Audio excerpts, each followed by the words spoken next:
کبھی وہ سادگی کو سامنے لاتا ہے، کبھی وہ یہ کہتا ہے کہ دنیا کی محبت ہے اس کے پیچھے مت بھاگو، مال کی بہت محبت کے سارے پیچھے لوگ مت ایسے بھاگو. ہیں، دور تو اس اس کو قسم کا ہے جہاں مرد کمانا نہیں چاہتا، وہ چاہتا ہے ایک کہ عورت کمائے، جو اور بڑی عورت شک کی تھی کمائی سے فتخذہ وکیلا، اس کو اپنا وکیل بنا لو، یعنی اس پر توکل کرو.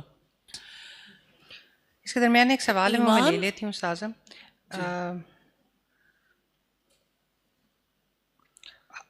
الماس ندیم ہی دوبارہ پوچھتی ہیں،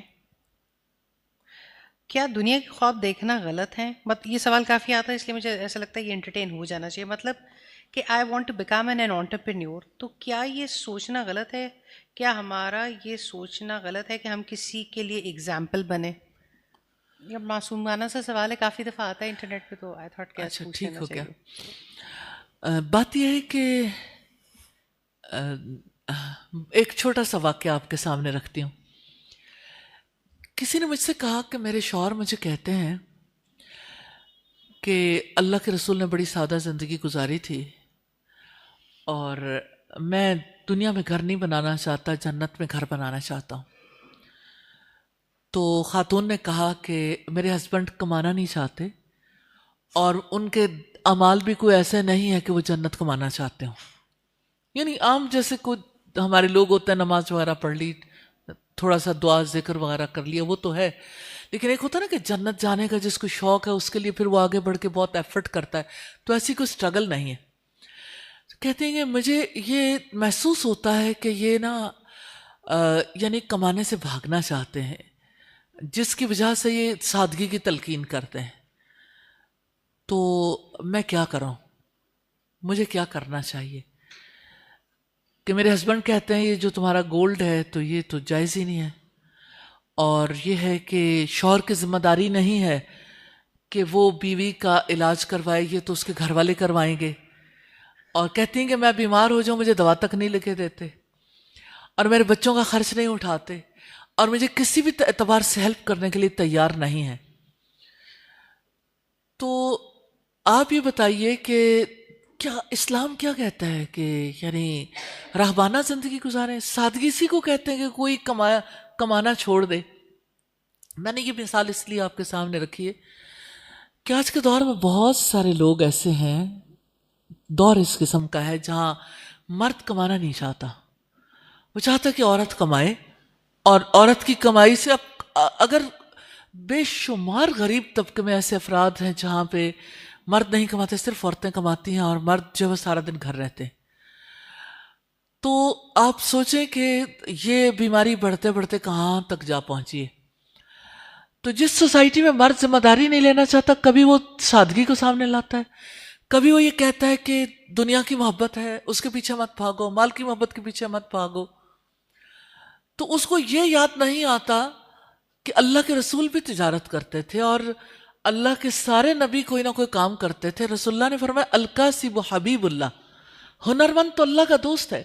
اور نبی کریم نے فرمایا سچا تاجر اللہ کے عرش کے سائے تلے ہوگا جس دن کوئی سایہ نہیں ہوگا. تو یہ اسلام کی ٹرو ریپرزنٹیشن نہیں ہے، مس انٹرپریٹیشن ہے کہ آپ یہ کہو کہ ٹھیک ہے آپ انٹرپرینیورشپ نہیں کر سکتے، یہ فلاں کام نہیں کر سکتے. مردوں کے لیے کمانا اور مردوں کے لیے کفالت کرنا یہ ان کی بنیادی ذمہ داری فرائض میں سے ہے.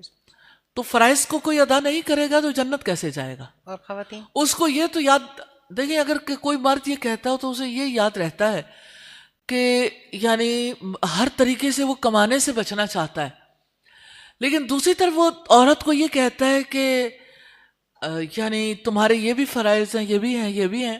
وہ کمائے، وہ بچوں کو پالے، اس کا فریضہ ختم نہیں ہوا، وہ یعنی اپنے شوہر کو ہر اعتبار سے خوش رکھے، اس کی اطاعت کرے، تب جنت کے 8 دروازوں میں سے جس میں سے چاہے داخل ہو جائے. کہ اس نے 5 نمازیں پڑھی اور باقی سارے کام کیے. تو یہ دس از ناٹ اسلام، یہ اسلام نہیں ہے. یہ اسلام کے بارے میں غلط تصور ہے. عورت کے لیے کمانا فرض نہیں ہے، لیکن کوئی عورت اگر اپنے تئیں کوئی انٹرپرینورشپ کرنا چاہتی تو اس کو دیکھنا چاہیے. حضرت خدیجہ کو دیکھیں، آپ ام سلمہ کو دیکھیں، سیدہ ام سلمہ ایک دفعہ رسول اللہ صلی اللہ علیہ وسلم گزرے تو ایک بکری جو ہے وہ یعنی مری ہوئی تھی، تو آپ صلی اللہ علیہ وسلم نے جب دیکھا تو آپ نے کہا کہ اس کا چمڑا ہی رنگ لیتے. تو انہوں نے کہا یہ تو مردار ہے. انہوں نے کہا کھانے کے لیے مردار ہے، چمڑا رنگ کے استعمال کرنے کے لیے تو مردار نہیں ہے، یعنی اس پر اس کا اطلاق نہیں ہوتا. تو سیدہ ام سلمہ چمڑا رنگنے کا کام کرتی تھی. تو اگر وہ کام کرتی تھی، 8 بچے تھے، ظاہر ان کے لیے انہیں اگر وہ محنت کرتی تھی تو محنت کرنا کوئی عار نہیں ہے. اگر کسی کے لیے کوئی ایسی صورت پیش آ جاتی ہے تو کوئی ایسی بات نہیں ہے. تو اسلام ان چیزوں کے مخالف نہیں ہے. ہاں بیسک رسپانسبلٹیز کو پورا کرنا پہلے ضروری ہے. جی جزاک اللہ خیر. جی نیکسٹ کوشچن. السلام علیکم ورحمۃ اللہ. سادہ جی میرا یہ سوال ہے کہ ہم عقیدے کے اعتبار سے ایمان اور توکل میں کیسے ڈفرینشیٹ کریں گے؟ کیا کر سکتا ہے؟ جی سوری.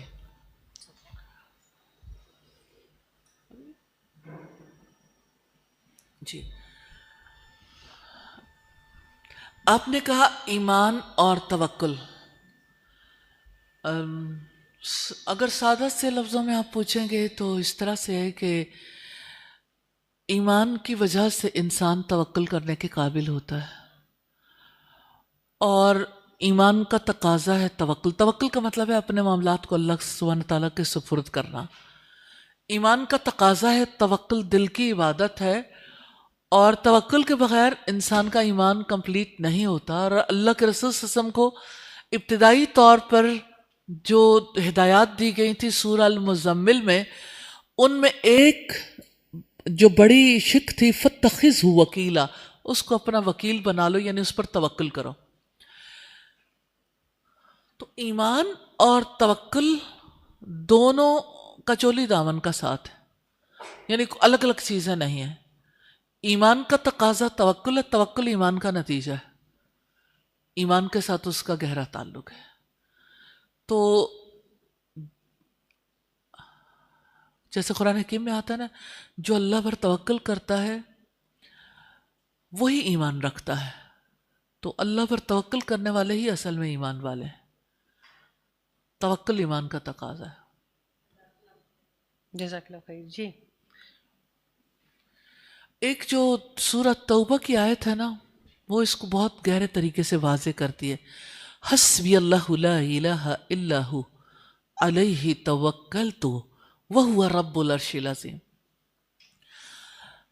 کافی ہے میرے لیے اللہ تعالیٰ، اس کے سوا کوئی عبادت کے لائق نہیں، اس پر میں نے توکل کیا، اور وہ عرش عظیم کا رب.